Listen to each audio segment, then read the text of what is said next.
के बारे में बता देता हूं, फिर उसके बाद भी अगर आपको कोई सवाल आपका होगा तो उसके बाद उसका जवाब दे दिया जाएगा।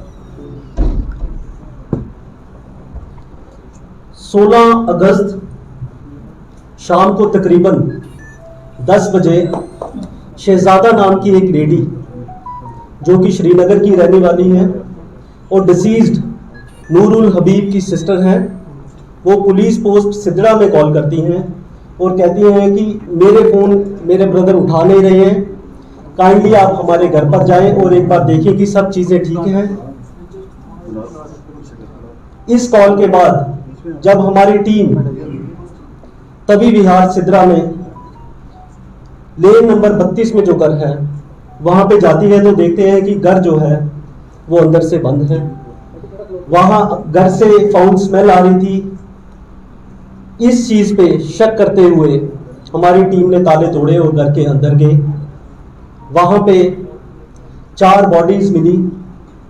पहली बॉडी नूरुल हबीब जो श्रीनगर के रहने वाले हैं, दूसरी बॉडी सकीना बेगम जो कि डोडा की रहने वाली हैं, उनके बेटे, उनके ग्रैंडसन सजाद अली और उनकी बेटी जिनका नाम रुबीना बानो है। ये 4 बॉडीज हमें लेन नंबर 32 के घर से मिली। उसके साथ में ही एक और घर है जो सकीना का घर है लेन नंबर 33 में। जब टीम वहां पर गई उन्होंने देखा कि घर जो है वो दरवाजे जो हैं अंदर से बोल्टेड हैं। जब उन घरों को, उनके दरवाजों को तोड़ा गया, वहां पे 2 बॉडीज थी। पहली बॉडी जफर सलीम जो कि सकीना के बेटे हैं और स्पेशली एबल्ड चाइल्ड हैं। दूसरी बॉडी सकीना की बेटी जिनका नाम नसीमा है, उनकी मिली। टोटल 6 बॉडीज को पुलिस ने अपनी कस्टडी में लिया और गवर्नमेंट मेडिकल कॉलेज जम्मू में ऑटोप्सी के लिए इनको लेके आए। पोस्टमार्टम जो है वो मैजिस्ट्रेट की प्रेजेंस में हुआ। पोस्टमार्टम पूरा वीडियोग्राफ हुआ है और बोर्ड ऑफ डॉक्टर्स से हुआ है।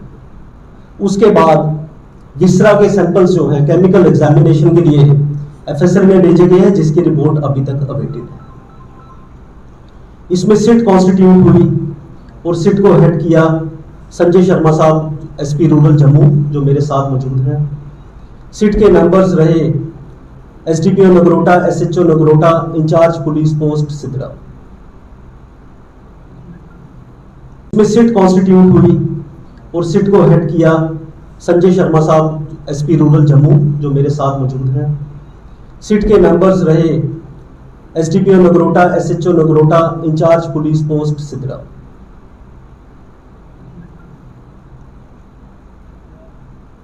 तफ्तीश के दौरान हमने ये पाया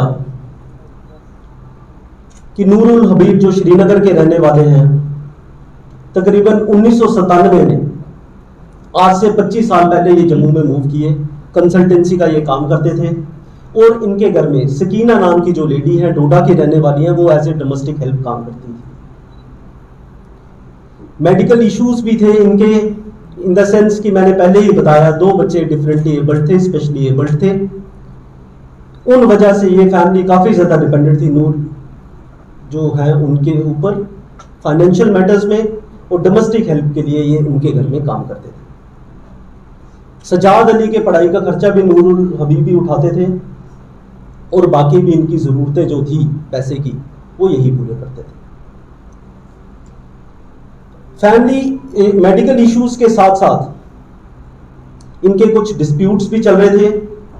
जो डोडा की फैमिली थी, इनके अपने डिस्प्यूट्स चल रहे थे, कोर्ट केसेस चल रहे थे, लिटिगेशंस चल रही थी। इस वजह से ये फैमिलीज दोनों की दोनों काफ़ी ज़्यादा डिप्रेस्ड थी। अगस्त के फर्स्ट वीक में जब ट्रायल के दौरान ये कोर्ट में गए, उस दौरान बाहर आकर इन्होंने अपने एक दोस्त को कॉल किया। उधर 3 लोग गए थे, सजाद अली जो ग्रैंडसन है सकीना के, नूरुल हबीब और उसके साथ में सकीना बेगम। बाहर आके इन्होंने अपने एक दोस्त को कॉल करके बताया कि जो हमारे विटनेस भी हैं कि इस ज़िंदगी को जीने का कोई फ़ायदा नहीं है, हमें मेडिकल इश्यूज भी बहुत ज़्यादा हैं, मैं खुद भी सीए से सफ़र कर रहा हूँ। इस चीज़ को अभी हमने पुख्ता करना है, एज ए एविडेंस अभी पेपर्स इकट्ठे करने हैं क्या ये सच है कि नहीं। उसके सिवा जो उन्होंने बोला कि हमारी बाकी लिटिगेशंस भी चल रही हैं, लैंड के डिस्प्यूट्स भी चल रहे हैं, तो बेहतर है इस जिंदगी को खत्म कर दिया जाए। 4 तारीख को वो कन्विंस करते हैं 3 लोगों को, जिसमें से पहले हैं सकीना बेगम, दूसरे हैं सजाद अली और तीसरे हैं रुबीना, कि इस जिंदगी को हमें ख़त्म कर देना चाहिए क्योंकि मैं जीना नहीं चाहता और हम दोनों फैमिलीज एक दूसरे पे इतनी ज़्यादा डिपेंडेंट है कि मैं आपके बिना नहीं जी पाऊंगा और आप हमारे बिना नहीं जी पाएंगे। सिट ने काफ़ी ज़्यादा एविडेंसेस इकट्ठे किए हैं, जिसमें सीसीटीवी फुटेजेस हैं, जिसमें कॉल डाटा रिकॉर्ड्स हैं, जिसमें मोबाइल फोन्स जो डिसीज्ड के हैं उसमें डाटा एक्सट्रैक्ट किया हुआ है, बैंक के काफ़ी ज़्यादा रिकॉर्ड्स हैं, डिटेल्स हैं, जो इन चीज़ों को पुख्ता कर रहे हैं, जिसके बारे में मैं बात कर रहा हूँ। 5 तारीख को पहले दिन इन्होंने अपनी जो प्लानिंग है उस पर काम करना शुरू किया।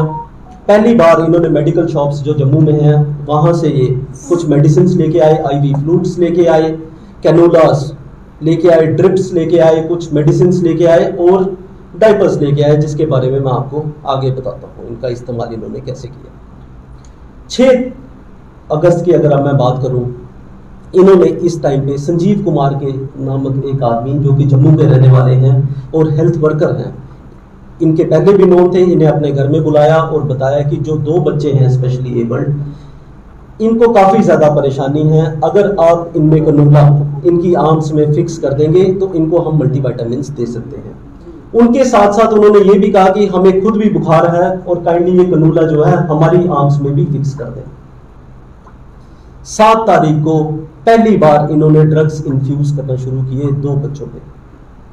4 लोगों ने मिलके 2 लोगों पे ड्रग्स इन्फ्यूज किए, जिसमें जफर सलीम है और दूसरा जो नसीमा नामक लेडी है, जिसके बारे में मैंने पहले भी बताया। उस शाम को इन्होंने संजीव कुमार को एक बार इन्होंने ये वाली चीज़ का एक इस्तेमाल किया, डाइपर्स का, जो कि मेडिकल बिल्स भी हमारे पास उस चीज़ के मौजूद हैं और सीसीटीवी कवरेजेस हैं और कॉल डाटा रिकॉर्ड्स भी उन चीज़ों के हमारे पास मौजूद हैं। नूरुल हबीब ने अगस्त के महीने में जलंधर के एक वेंडर के पास अपने घर में इस्तेमाल करने के लिए कुछ जिम का सामान ऑर्डर किया था।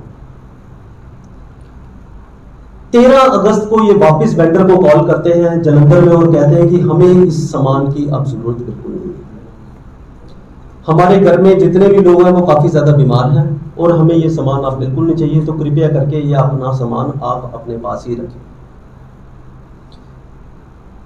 14 तारीख को हमारे हिसाब से, हमारी इन्वेस्टिगेशन के हिसाब से सकीना की डेथ हो गई थी और उसके बाद जो बाकी 3 लोग बचे थे, जिसमें नूरुल हबीब, सजाद अली और रुबीना, ये शहर के नॉर्थ में जो सिटी में आते हैं कुछ और मेडिसिन लेने के लिए अपनी नैनो कार में, और उन मेडिसिन को लेके वापस चले जाते हैं। इसके बाद ये जोमेटो के थ्रू उसी दिन दोपहर को कुछ फूड पैकेट्स ऑर्डर करते हैं पहलवान स्वीट्स गांधीनगर जम्मू से, और डिलीवरी बॉय को ये बताया जाता है, उसे बोला जाता है कि हमारे घर में कुछ कोविड के केसेस हैं, तो काइंडली आप घर के अंदर ना आए, आप बाहर वेट करें, हमें सिग्नल कर दें, आप हमें कॉल कर दें, उस कॉल के बेसिस पे हम बाहर आ जाएंगे। और उन्होंने पैकेट्स वहां से इकट्ठे किए।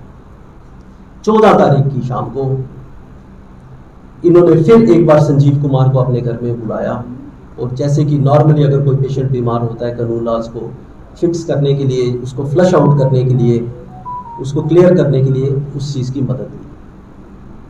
15 तारीख को सुबह तक हमारी इन्वेस्टिगेशन के हिसाब से रुबीना की भी डेथ हो गई थी। लास्ट टाइम इन्होंने संजीव कुमार को अपने घर पे बुलाया, जिनको इल्म नहीं था कि ये किस लिए ये सारी चीज़ें हो रही हैं। वो उस टाइम तक यही सोचते रहे कि शायद ये इनको ठीक करने के लिए है। और जो नैनो कार है उसमें ये 2 लोग बैठे घर के बाहर और एक बार फिर से मेडिकल एडवाइस ली और बोला कि हमारे कैनूलास को, नए कैनूलास को एक बार फिक्स कर दें। 15 तारीख की शाम को हमारी तफ्तीश के हिसाब से इन 2 लोगों की भी डेथ हो गई थी। और जैसे कि मैंने प्रेस कॉन्फ्रेंस शुरू की थी कि 16 की तारीख की शाम को हमें कॉल रिसीव होती है। अभी कुछ रिपोर्ट्स आना एफएसएल की बाकी हैं, बाकी भी चीज़ों पे हम कुछ काम कर रहे हैं। जो तफ्तीश के बाद हम आपसे शेयर कर देंगे। अगर आपका कोई सवाल है तो काइंडली आप, क्या इनकी तबीयत पहले से इम्प्रूव हुई है कि नहीं हुई है?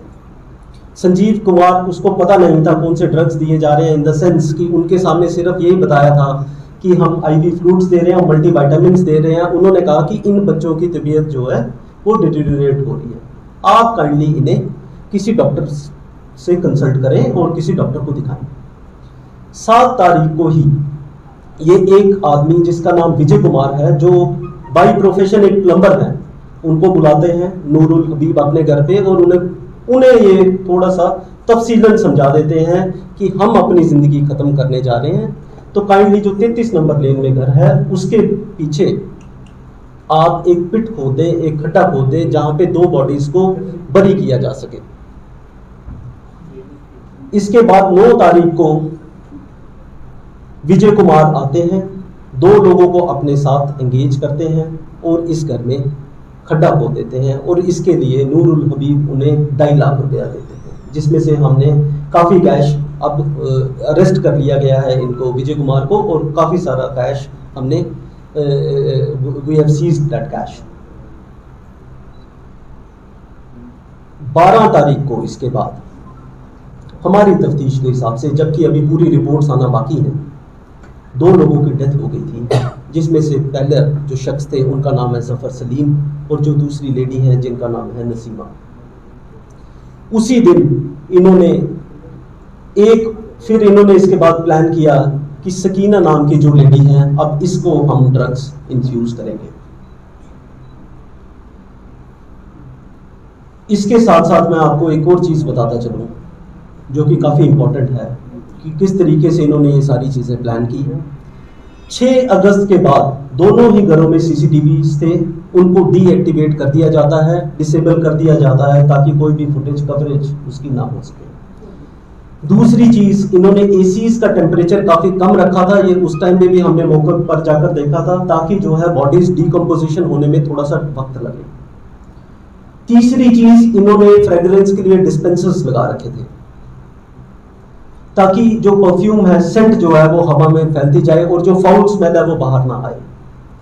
चौथी चीज, इन्होंने ये सारी चीजें छुपाने के लिए डाइपर्स का इस्तेमाल किया था, जो कि हर एक डिसीज्ड की बॉडी में था। बॉडीज एक्सक्रीट जब कुछ करती हैं उसकी एक स्मेल होती है, उस स्मेल को छुपाने के लिए इन्होंने ये वाली चीज का एक इस्तेमाल किया, डाइपर्स का, जो कि मेडिकल बिल्स भी हमारे पास उस चीज के मौजूद हैं और CCTV कवरेजेस हैं और कॉल डाटा रिकॉर्ड्स भी उन चीजों के हमारे पास मौजूद हैं।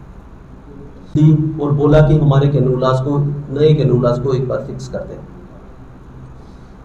15 तारीख की शाम को हमारी तफ्तीश के हिसाब से इन 2 लोगों की भी डेथ हो गई थी और जैसे कि मैंने प्रेस कॉन्फ्रेंस शुरू की थी कि 16 की तारीख की शाम को हमें कॉल रिसीव होती है।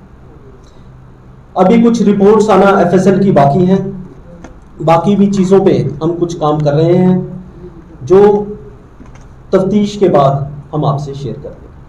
अगर आपका कोई सवाल है तो काइंडली आप एक एक करके नहीं, ऐसा बिल्कुल नहीं है। It has not come to. Sabina ने डोडा में 38 लाख की प्रॉपर्टी बेची है, वो कैश कहाँ है?